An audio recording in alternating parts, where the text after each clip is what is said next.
We should go east, into Transjordan. That would be a test for our movement. Nonsense. Isn't there enough land in Judea and Galilee? The land in Judea and Galilee is occupied by the Arabs. Well, we'll take it from them. We'll harass them until they get out. Let them go to Transjordan. As soon as we have a big settlement here, we'll seize the land. We'll become strong. We'll expel them from there too. Let them go back to the Arab countries.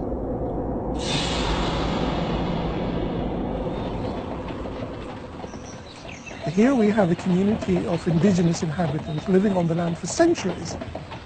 And you have a group of settlers coming from Europe, never been to the land, never seen the country, claiming to be connected to the Israelite 2,000 years ago, and coming with this superior claim.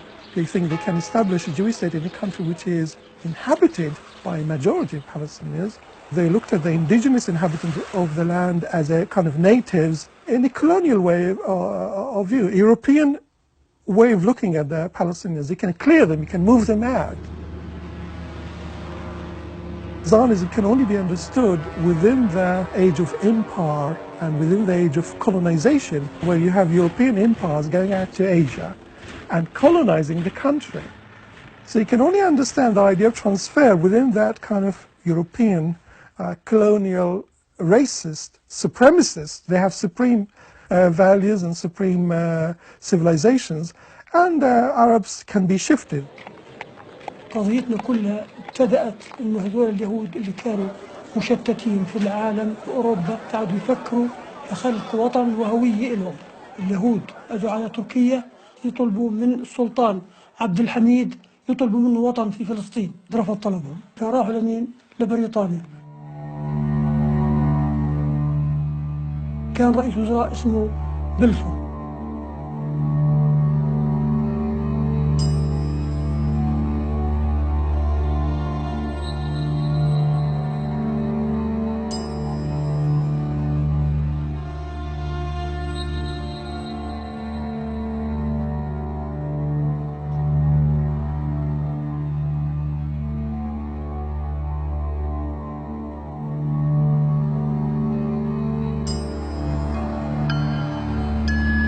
In the late 19th century, the Zionist leadership is actually in Europe.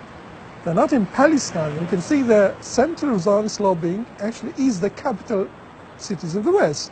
First, Central Europe, and then the capital city of the British Empire, London. And after the Second World War, they moved to the capital city of the world, which is Washington. Ben-Gurion defined Zionism, say Zionism is about transfer. You transfer the Jews from Europe to Palestine, and you transfer the Arabs.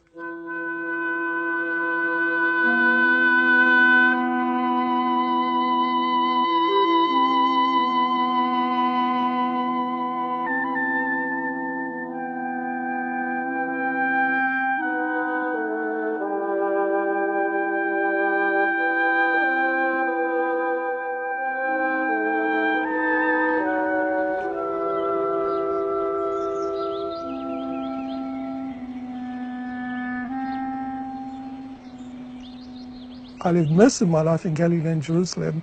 I never came across documents on transfer. The issue was suppressed. It was really suppressed within Israeli society. There was a conspiracy of complete silence around it. I went straight into archives in Jerusalem. One is the Central Zionist Archives, and one is the State Archives. I went into this archives, and I was quite shocked to discover mountains of documents, minutes, meetings, committees, mainly about the 30s, but even before the 30s. Gradually, I started to create a picture of what the idea of transfer in Zionism was. And I came to the conclusion, really, it was from the beginning of the Zionist project. Already in the late 19th century, the Zionist leaders, the top leaders, Herzl talks about transfer. But he talks about it in a kind of vision, in a kind of dream, in a kind of, gradually you have Jewish settlements increasing in Palestine. Gradually the Palestinians will be pushed out.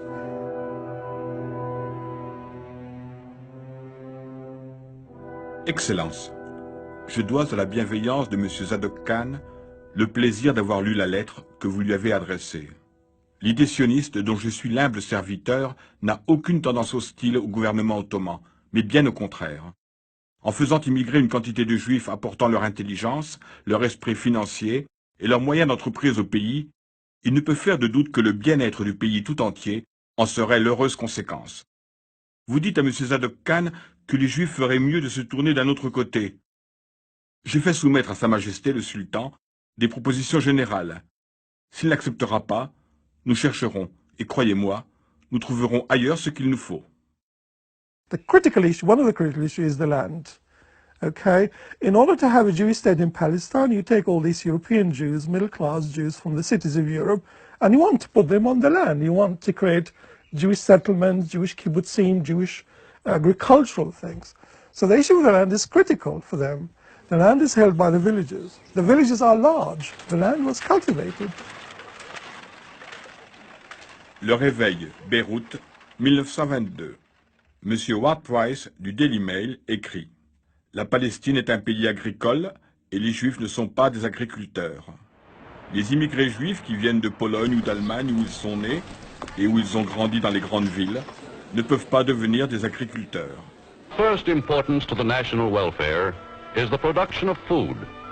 And in agricultural schools, Jews have acquired stable them to refute the widely held belief that they do not make good farmers.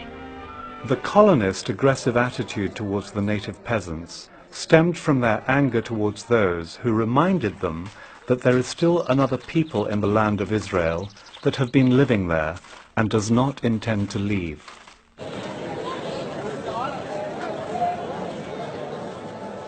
أنا فلسطيني الأصل وأهلي فلسطينيين وأبوي فلسطيني وجدي فلسطيني ومن 10,000 سنة أنا فلسطيني من بيت جبرين. أبوي وجدي كانوا عايشين عبارة عن فلاحين مزارعين وكانوا يزرعوا فيها قمح وشعير وذرة وكرسنة وعدس وكنا نزرع فيها خضار وكان في عندنا كمان حلال غنم في عندنا أغنام يعني يكبر الأب ويجي الواد يستلم نفس الصنعة ونفس المهنة هي. إحنا قرية بس قرية كبيرة لكن إحنا عايشين من الأرض نزرع إحنا نزرع بندورة فكوس كوسة بصل كل شيء من القرية يعني من الأرض إذرة قمح نطحن وعايشين من هالأرض أجوا اليهود فلاح يزرع ويقلع فلاحين في رزقنا ناكل منه من زيت ومن زيتون ومن تين ومن شام الله خلقه كله ناكل من الخير خيرنا نعمله بدينا وبقدرة الله بالمنازل وقص القمح والشغل هاي حياتنا وتخيم أحلام كيفين ها مبسوط الناس وعايشة ايجوا اليوم. احنا كنا مزارعين بس حركتنا زراعية يزرعوا بصل براسيا باذنجان فوسيا. The second issue is the issue of demography. Palestine was a populated country. The land is occupied by the Palestinians. كان في زكريا 5 حمائل والحمائل أول ما تقول أول حمولة الفدارجة العيسة الشمارخة شايف أبو لبن العدوي. البلد كانت 5 حمائل 5 حارات يعني تقريبا 1000 شخص. شو 1000 شخص 3000 إلا إشي. زكريا هي بين بيت نتيف وبيت جمال وعجور والبريج هذول 3 هيك وهي في النص. Palestine proper has already its inhabitants. The Pashalik of Jerusalem is already twice as thickly populated as the United States, having 52 souls to the square mile, and not 25% of them Jews.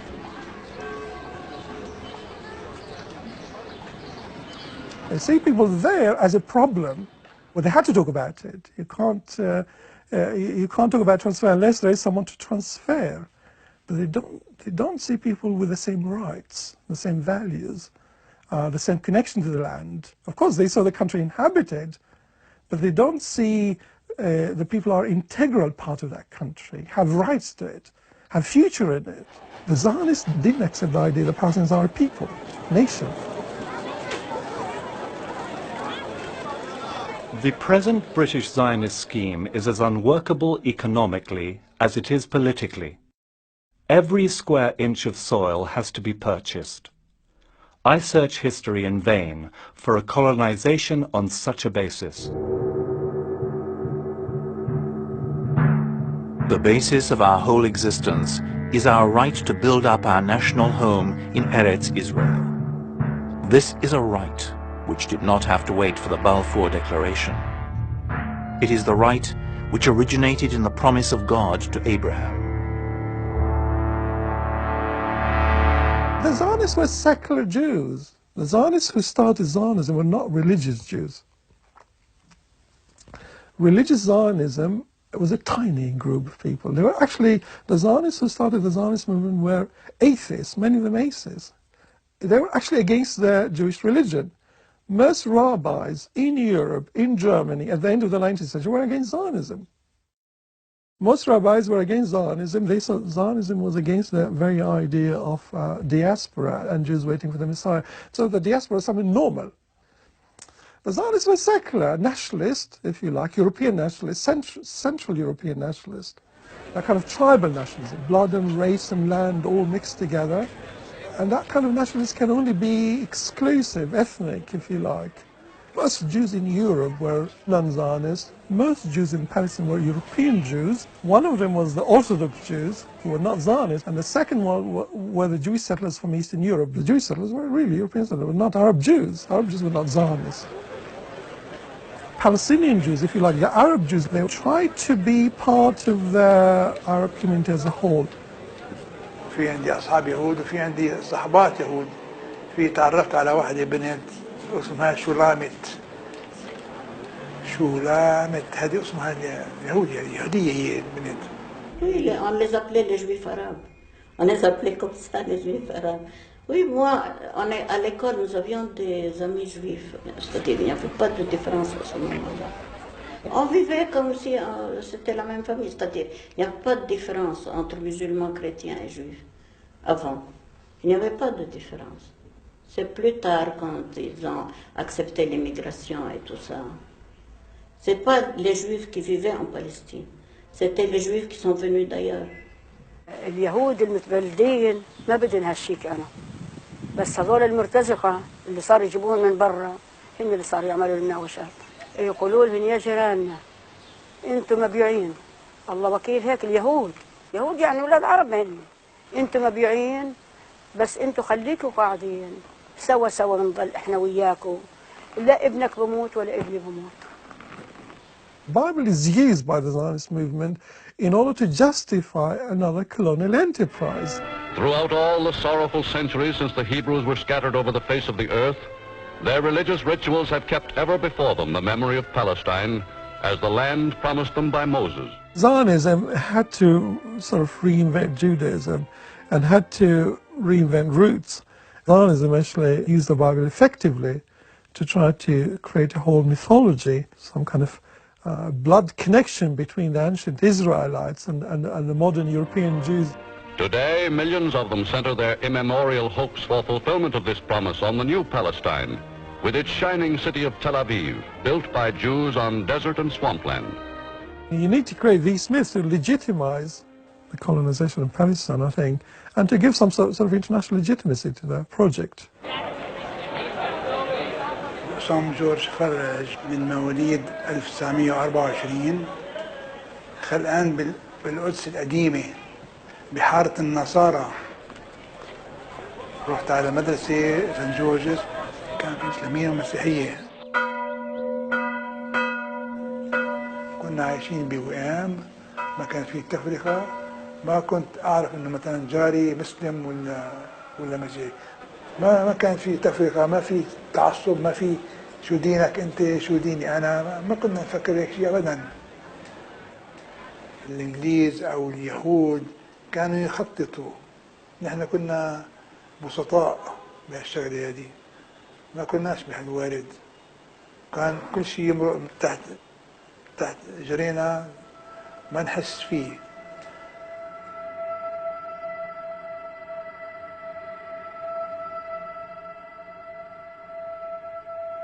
Had Zionists come to Palestine simply as visitors, or had matters remained as before the war, there would be no question of Jew or non-Jew. It is the idea of transforming Palestine into a home for the Jews that Arabs resent and fight against. The fact that a Jew is a Jew has never prejudiced the Arabs against him. Before the war, the Jews enjoyed all the privileges and rights of citizenship.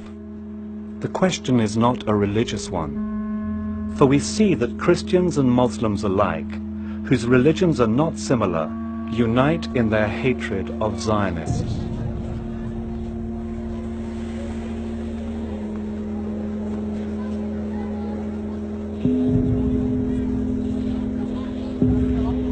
Tous les bureaux et les boutiques des musulmans et des chrétiens seront fermés le vendredi 27 février 1920.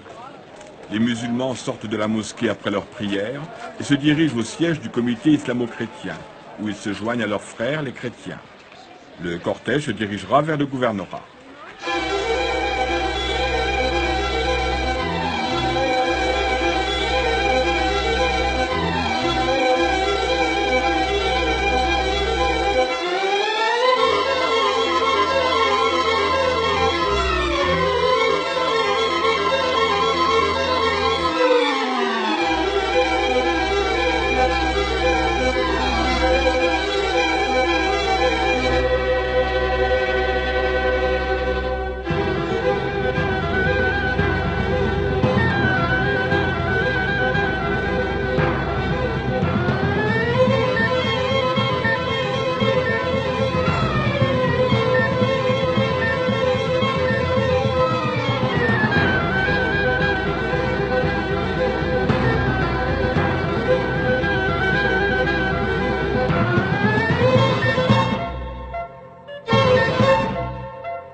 In the case of Palestine, these sympathies are rather obviously with the Arabs, who have hitherto appeared to the disinterested observer to have been the victims of an unjust policy forced upon them by the British government.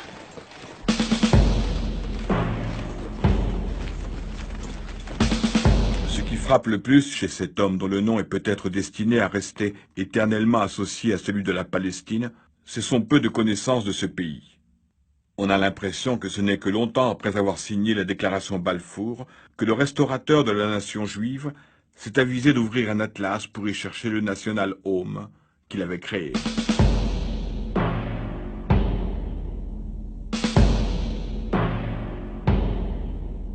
The cause of unrest in Palestine, the only cause, arises from the Zionist movement and from our promises and pledges.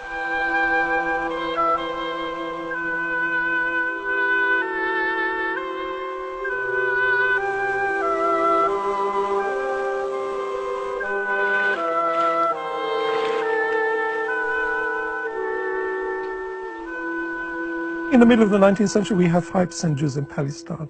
It's quite extraordinary. Only 5% are people who looked at the figures. And I think the percentage probably before that was even less than that. There are the Jews, whom we are pledged to introduce into Palestine, and who take it for granted that the local population will be cleared out to suit their convenience. By the First World War, the Jewish percentage in Palestine is under 10%. I think the figures we have from 1917, 1918, under 10% of the population Jewish. Including the new settlers, the new arrivals, those people like Ben Gurion who came before the First World War, those people who are Hovei Zion, what they call. Still a very small percentage of the population in Palestine. Palestine in 1917, during the First War, is actually predominantly an Arab country. D'où nous vient cette audace de parler du problème arabe? Actuellement, et dans un futur proche, il existe seulement en Palestine un problème juif. Problème d'une minorité juive faible. Et si malgré tout nous continuons à parler d'un problème arabe, c'est seulement parce que nous avons dans le pays d'Israël une perspective historique. The position of Labour Zionism was gradualism, gradual colonization. They still believe in this idea. They gradually built more settlements, you buy more land, you have more goats, more... this idea of gradualism, the country will evolve gradually. A Jewish majority will be created gradually. Keep quiet about it. By a Jewish national home, I mean the creation of such conditions that as the country is developed, we can pour in a considerable number of immigrants and finally establish such a society in Palestine that Palestine shall be as Jewish as England is English, or America American.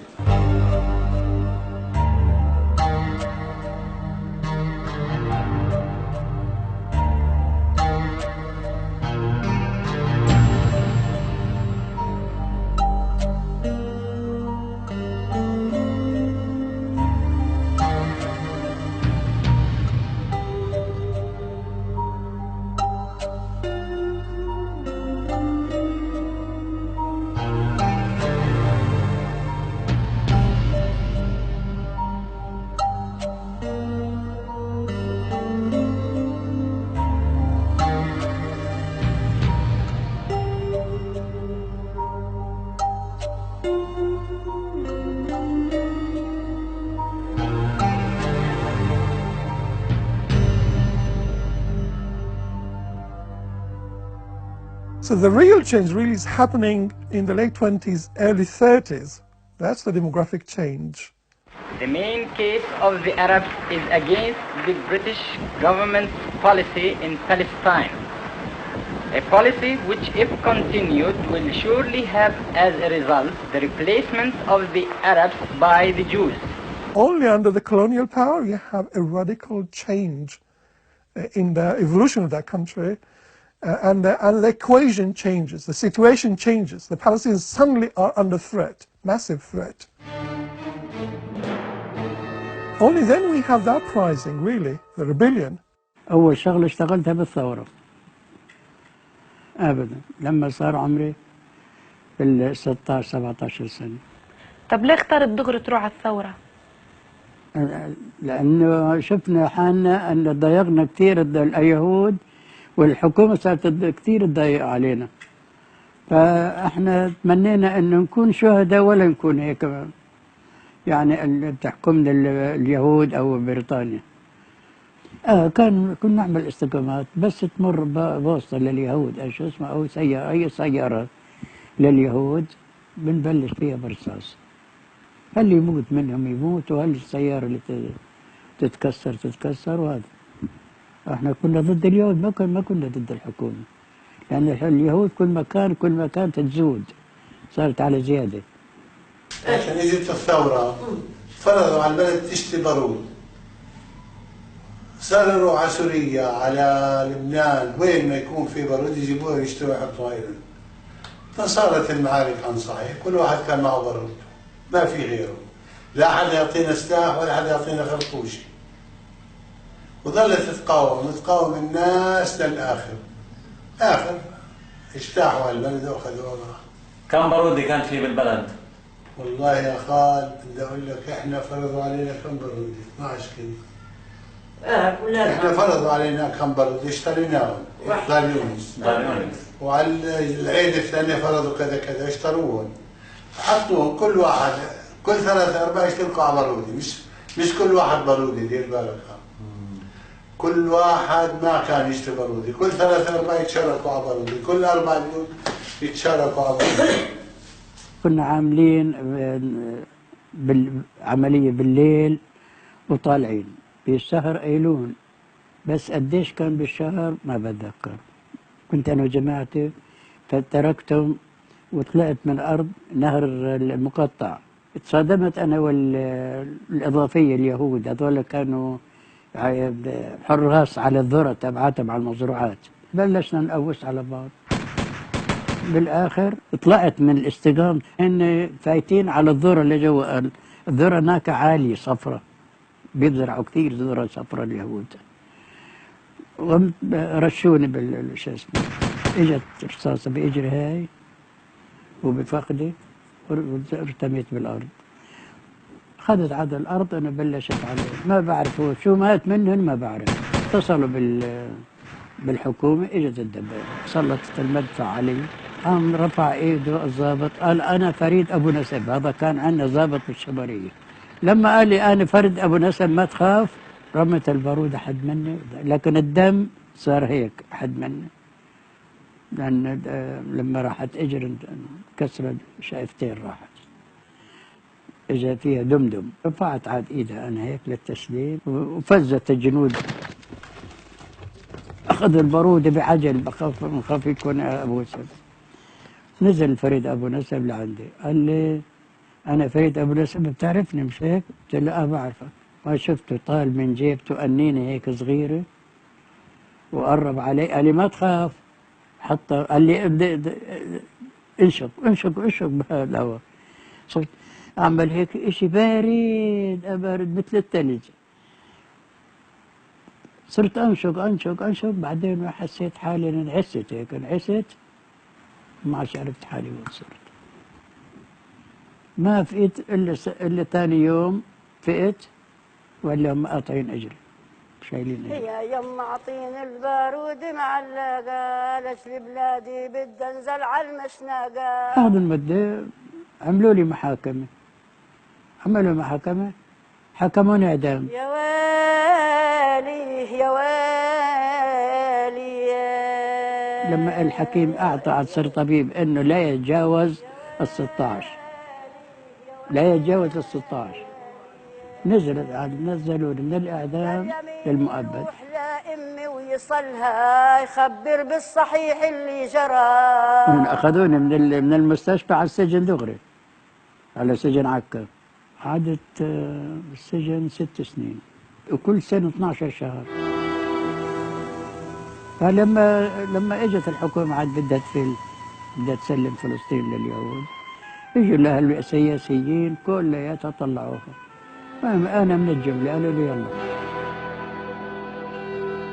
When the Zionist leaders adopt transfer in the mid-30s, they still adopt it in their private meetings.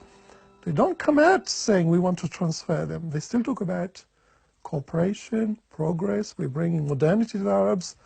They still don't talk about getting rid of the Arabs. Publicly, the public position in the 30s, even the 30s, is that we want to coexist with the Arabs. In private discussions, in policy discussions, in meetings of the Jewish Agency Executive, they talk about the only way forward is actually to clear them out.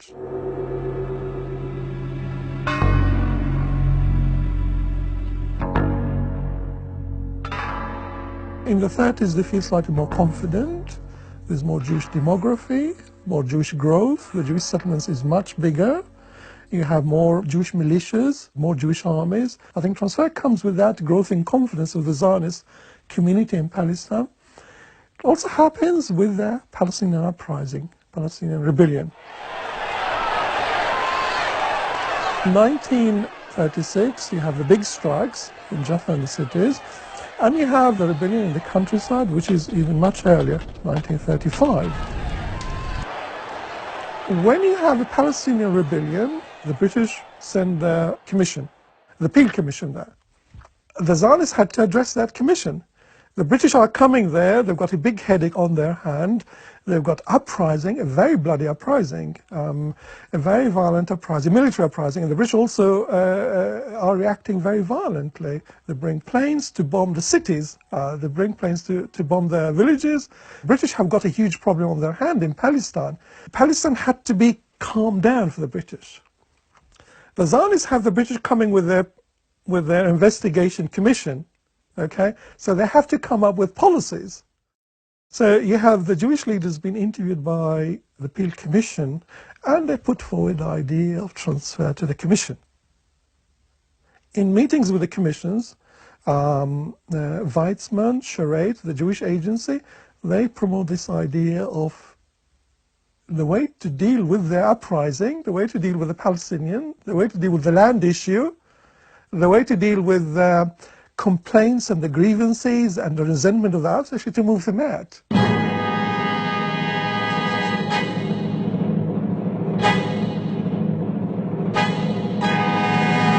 When the British say, look, well, there's a rebellion, the Palestinians don't want you, They don't want land purchases. They don't want immigration. The Zionists say, well, look, there's a so-called human way out of the situation. Let's try to transfer them to Transjordan and Iraq. Let's do it in an organized manner. Let's try to build villages for them there.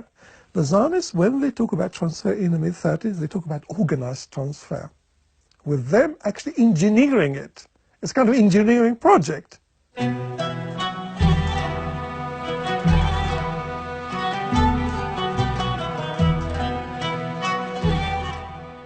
Large villages crowded in population and surrounded by cultivated land, growing olives, grapes, figs, sesame and maize fields. Would we be able to maintain scattered settlements among these existing villages that will always be larger than ours? And is there any possibility of buying their land? And once again I hear that voice inside me called, evacuate this country.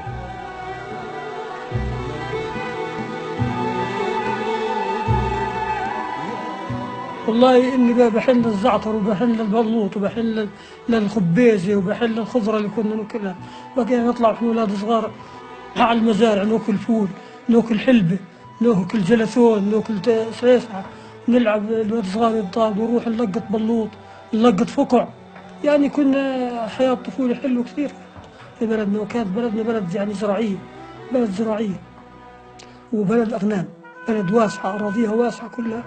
عندها كانت مليانة أغنام بشكل فظيع. وبيت جبرين الأرض اللي عندها يمكن توازي أرض محافظة الخليل من كثر ما هي واسعة. المنطقة الغربية سهل والمنطقة الشرقية جبال جميلة وحلوة كلها أشجار. تحدها من الشمال بلد اسمه عجون، ومن الجنوب بلد اسمها الدوينة، ومن الغرب بلد اسمها القبيبة، وبلد اسمها عراق المنشية.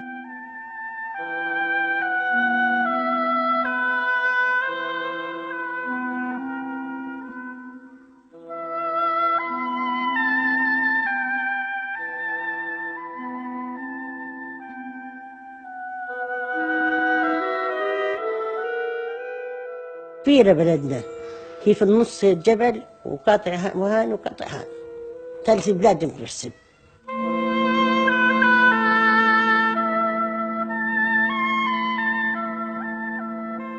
الليلة عند فلان نروح نعمل الصالح، حدا يقول لنا شو عاملين والله. اي والله حدا يقول شو مساويين، ولا الواحد يجوزها يقول له وين رايحة ولا جاي، من وين ضروري، عند الخليل، عند المعمر، عند الحسين، عند الحسن.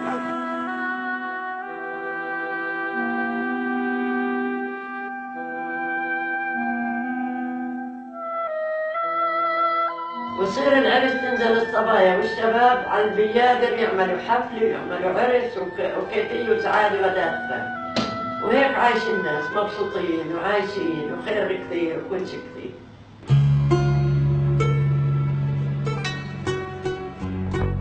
They are too many and too much rooted. The only way is to cut and eradicate them from the roots. Without taking action to transfer population, we will not be able to solve our question by land buying.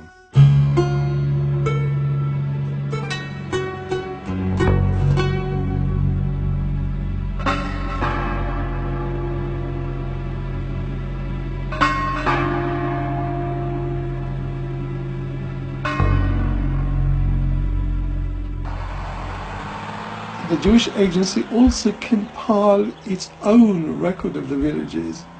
So their knowledge about the villages went far beyond the Peel Commission.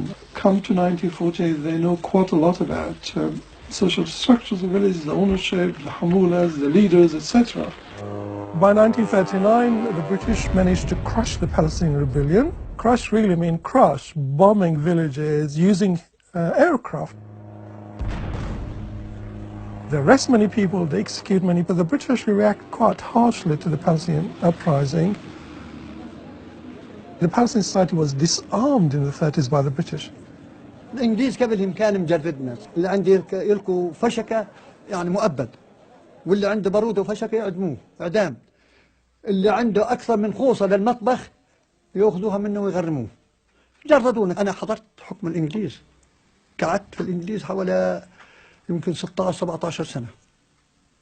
شايف؟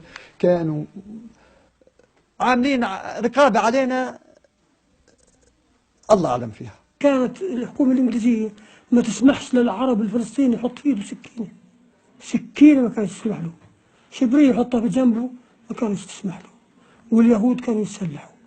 Palestinians are beheaded, got no leadership. That leadership was crushed by the British in 1936-38. So the British played a crucial role in terms of disarming their society, subduing it, crushing it. So the defeat is really the defeat of the Palestinian society militarily in 1948 can be actually traced to 1936-39. And the British actually played a key role, a big role in it. The Zionists, by contrast, they had arms industry. The way the Jewish community was created in Palestine was created as a military civilian community. Settlers were also soldiers at night. Settlers had a fence and a watchtower. The Jewish community in Palestine was trained as a military garrison.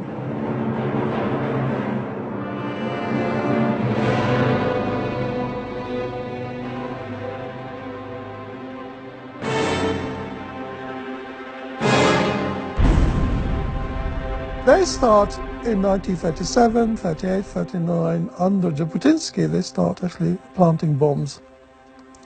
The technique of planting bombs in our markets, in the cities, was really started by Jabotinsky.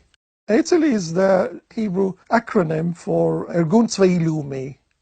Lehi, the other splinter group, concentrated on assassination. They assassinated Lord Moyne, they assassinated Count Bernadotte in 1948. That was actually, their specialism was assassination. The main target of Eitzel were the Palestinians and urban centers. Eitzel's technique was, if you were to target Palestinian urban centers, if you were to terrorize the cities, actually the Palestinian society can actually be shaken, thrown off balance. Targeting markets, urban centers. This is where the Palestinian society is based. This is where the leadership of Palestinian society. If you throw the cities off balance, and here I think the idea of terror, the idea of actually terrorizing, you only need to plant a few bombs in markets, in these souks. Eitzel developed the idea of actually dressing up as an Arab. All the evidence we have that Eitzel operatives, those people actually who came to Arab markets, actually were dressed up as Arabs. Eitzel were gangs in the sense of a hit and run. Targeting was of markets, but Eitzel actually moved on to target British officer clubs, British headquarters, British installations.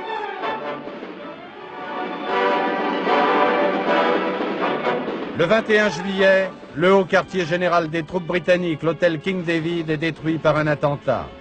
Il y a 76 morts et une vingtaine de disparus. À la fin de l'année, le Goldsmiths Club saute à son tour.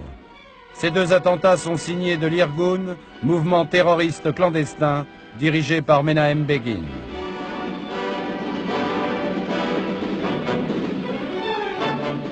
كنت قاعد على مكتبي بمركز رئاسة الوزارة، المانديت تبع القدس تبع فلسطين.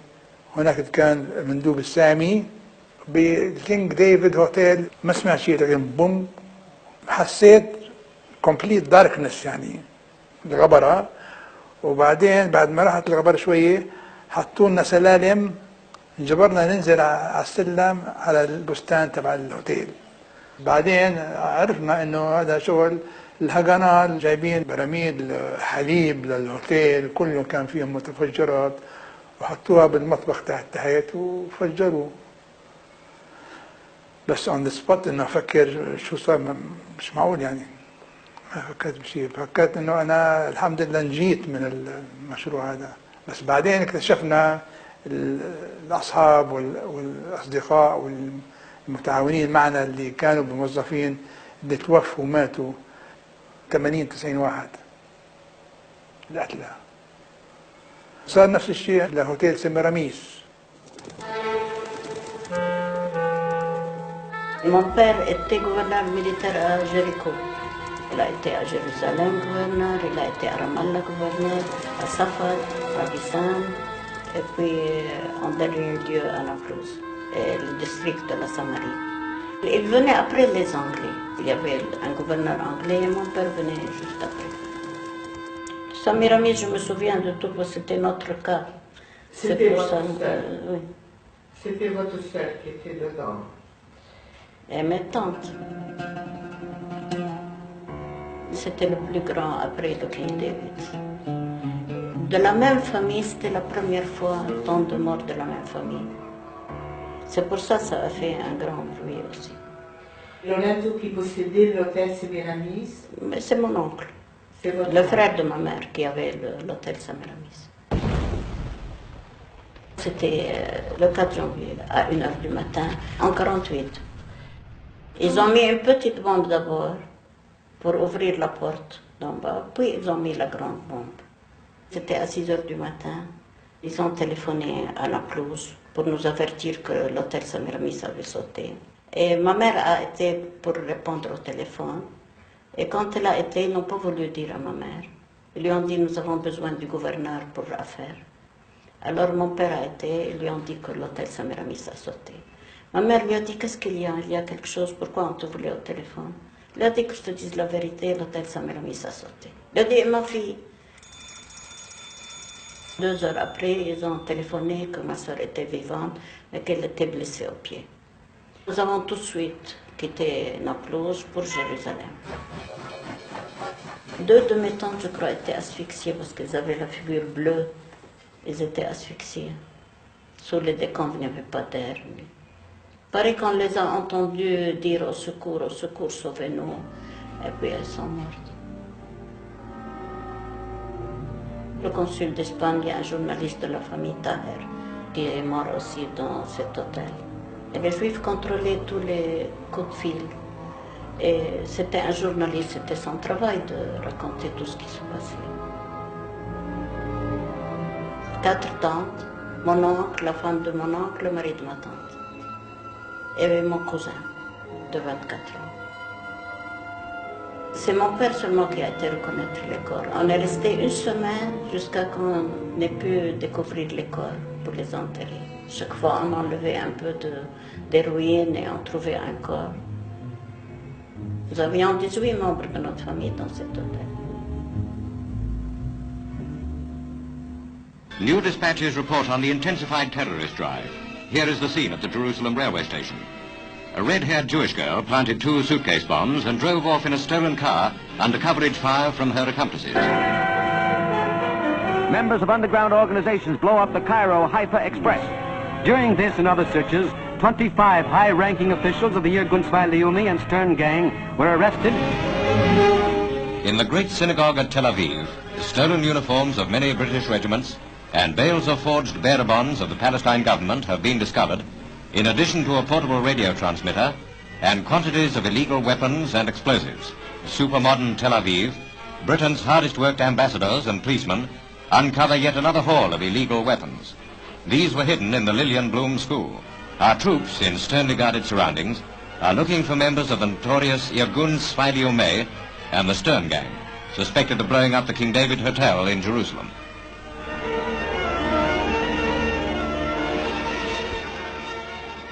Ben Gurion comes to the conclusion that only a Zionist solution can be in place on the Palestinians.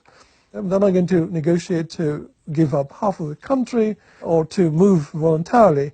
Ben Gurion does say that a Jewish state, against the wishes of the local population, can only be secured by the sword.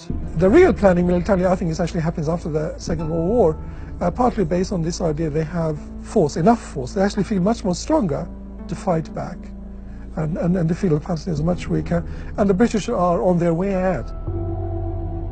In 1948, here the ideal transfer becomes really only expulsive. 1948 transfer becomes a military operation. You put people on trucks, you shoot it over their heads, you carry out massacres. 80–90% of the people actually were driven out as a result of Jewish attacks atrocities, terror campaigns, whispering campaigns, and various tactics. The vast majority were driven out by combination methods. At the heart of the expulsion was also Plan Dalit, which was implemented in March, April 1948. Plan Dalit had clauses which explicitly talks about destruction of villages and towns. So it's really connected to the whole ideological concept of clearing out the land. The Jewish Agency spends a lot of money on buying land for about 30-40 years. But the land held by the Jewish Agency by the end of the mandate is about 3.5%.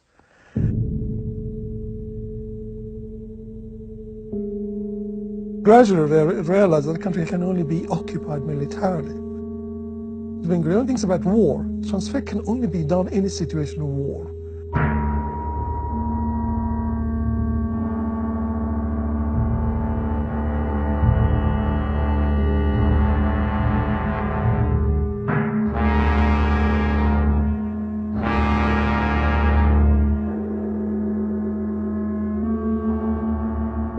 War will give us the land. The concept of ours and not ours are peace concepts. Only, and in war, they lose their whole meaning. The Palestinian society in 1948 was on the defensive. It's really fighting for its life. Each village, each town is on the defensive. By contrast, the Jewish community was heavily mobilized. Almost everyone was actually in the army. Men and women were in the army. At the end of 1948, the Jewish community had almost 100,000 soldiers. The Jewish community in Palestine had more soldiers than the Arab countries even around it. Come to early 1948, the villages had no weapons at all.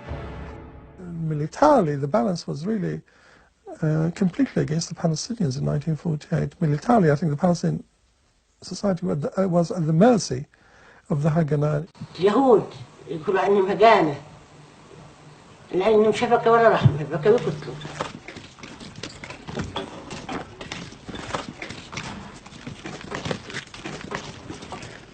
أول بدأوا من يافا، من حيفا، من جليد، من الرملة. إحنا الشباب ما عندناش مصاري، الواحد يعني يروح يشتري سلاح. كل عيلة 3-4 ولموا 75 دينار فلسطيني بكلوا، وشروا هالبرودة. ظلوا هالأولاد يحرموا الشباب يكاوموا. ليل النهار يضربوا علينا على البلد. وين ما تيجي الزلمة قاعد بكحلات للمسلحين في البلد. حط قدام الأكل يعني المفتول والهاب. ضربة الكنب لو أجد في بطنه وقاعد على السدر يوكل. وصوت أخته حتى البسة اللي عندها انكتت معه. هم قاعدين يوكلوا يضربوا فينا. والله احنا بنضر انا وامي في الذريات هي الحيط ولا الرصاصه بتقدح من بيننا.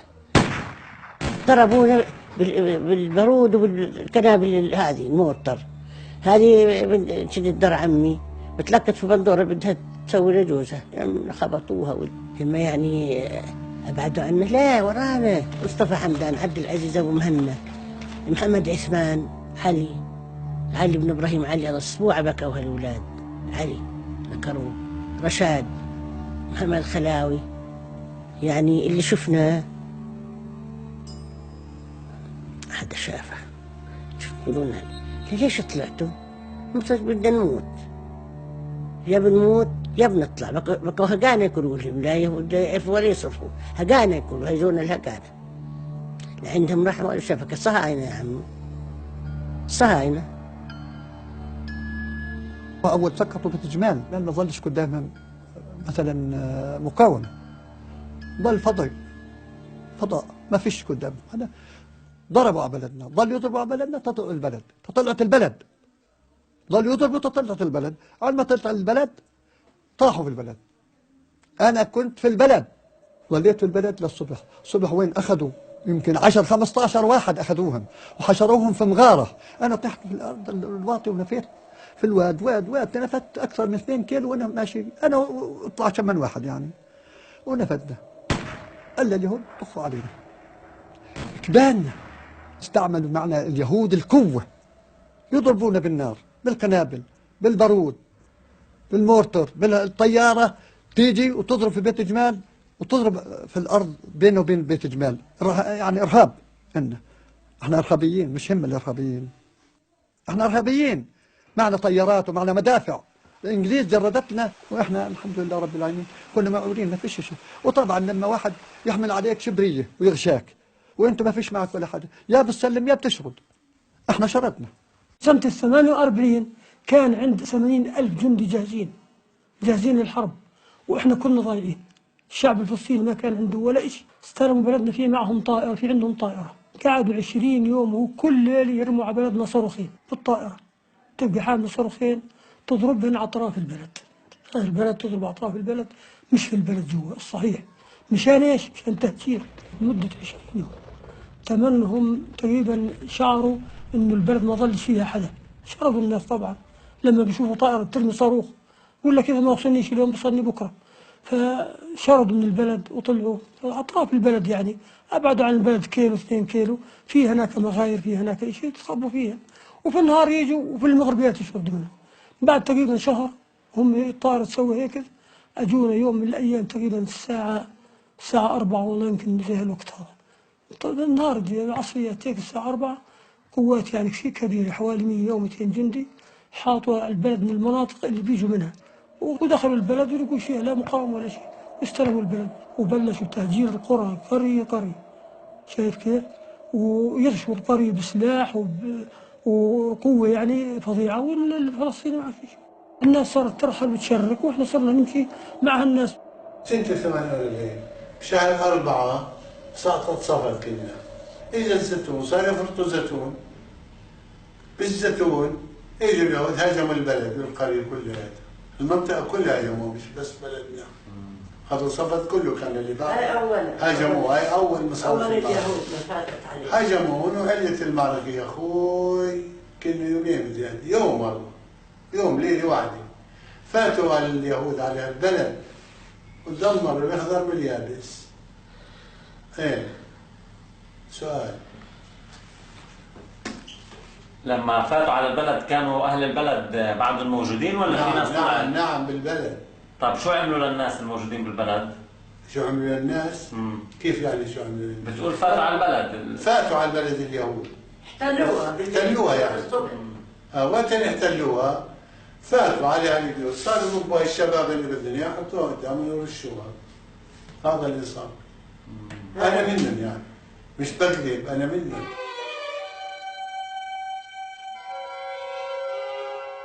وقت فاتوا اليهود فتحوا له الطريق ويطلعوا، قسم من اليهود اللي يطلعوا، قسم من اليهود ردوا. اللي ردونا رجعنا على البلد، اجوا اليهود، اطلع برا، طلعونا برا. انت نقوني من بين النساء واخذونا على محل ثاني، على البيت الثاني هيك.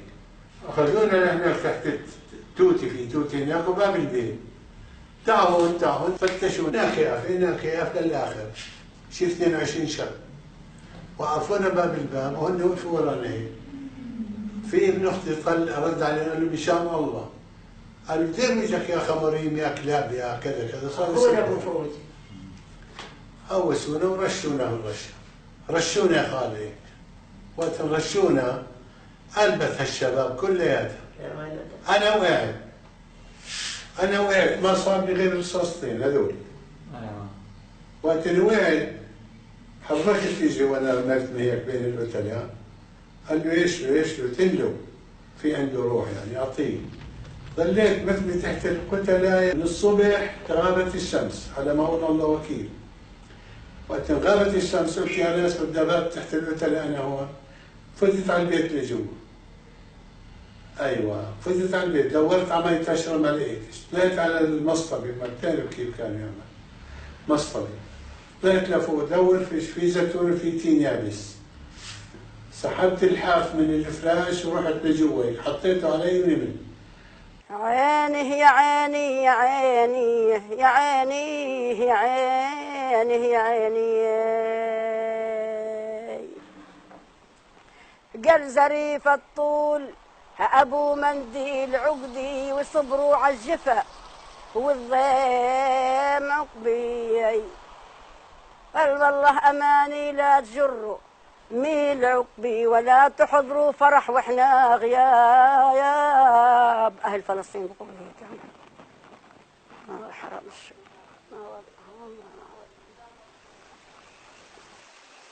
فاتوا علينا حواسة ما تنسي شو اللي صار فينا. والله العظيم كان الولد والبنت نايمين قدامي وأنا نايمة، والله وما خفت، والله عم بذبحوا بحواسة من فوق وما خفت، حياة القرآن وفاتحة شباك واطي وعاملة هيك وهالولاد قدامي ومبلشين يطلع حمض بلد الشيخ. وأن فاتوا قسموا حال الفرقتين، فرقة نزلت على بلد الشيخ وفرقة فاتت عنا على حواسة. بأول حواسة من فوق يعني على سوى البخشة تبعت اليهود صاروا يقتلوا بالناس. هل نايمين وما عنش خبر يا حرام شو معهم خبر. والله وأنا فاتحة هالشباك والله وأنا مرتقية هيك ولادي بنت وولد نايمين قدامي وعاملين. ولا أجت أمي تركض الله يرحم الأموات تقول لي يا مشحرة أنت هون؟ قلت لها بتقول لي يما حس صياح كنا اليهود فاتت علينا. قلت لها لا أذى كيف اليهود تفوت؟ طيب وهذول العالم اللي واقفين حراس وما حراس فيه كان يعني كان فيه. يقول لي مبلا بصيحوا حس صياح والله شوي ولا هن شعلوا سيارة صار يقولوا لبعضهم قديمة.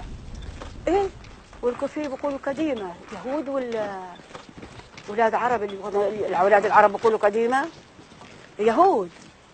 وهالصراخ وصلوا لحدنا والله لحدنا احنا ووقفوا.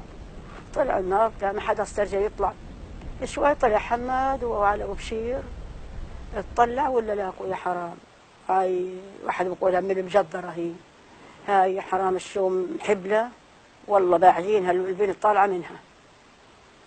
وفي كمان يعني بطلع 4 5 ولا 10 هذول كلهم هيك بجارة مسكين مستعاضين عليهم كني حرام كاين متخبيين. هذاك يا حرام بلشوا فيهن لا الصبح برد طلعوا.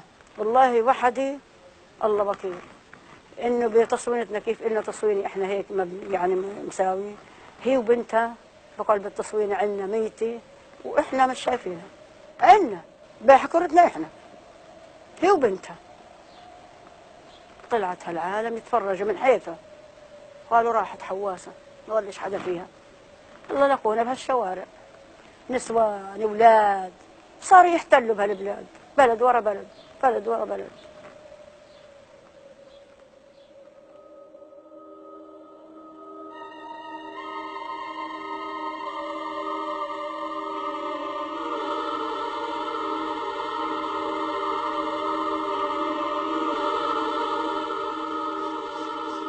كانت صيف الدنيا كان العنب حصرا.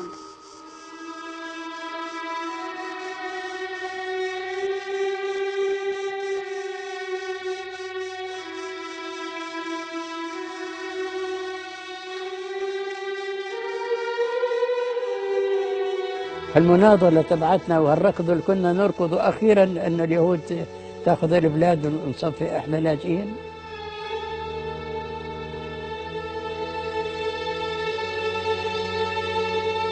بتزعل اللي بيجي واللي بيكيدني أكثر إنه يجي واحد من أوروبا ياخذها مني. يجي واحد من أوروبا بس الاستعمار هيك بده. أنا يعني مكبوت في جسمي لأني بطلع جيبي وصلاش.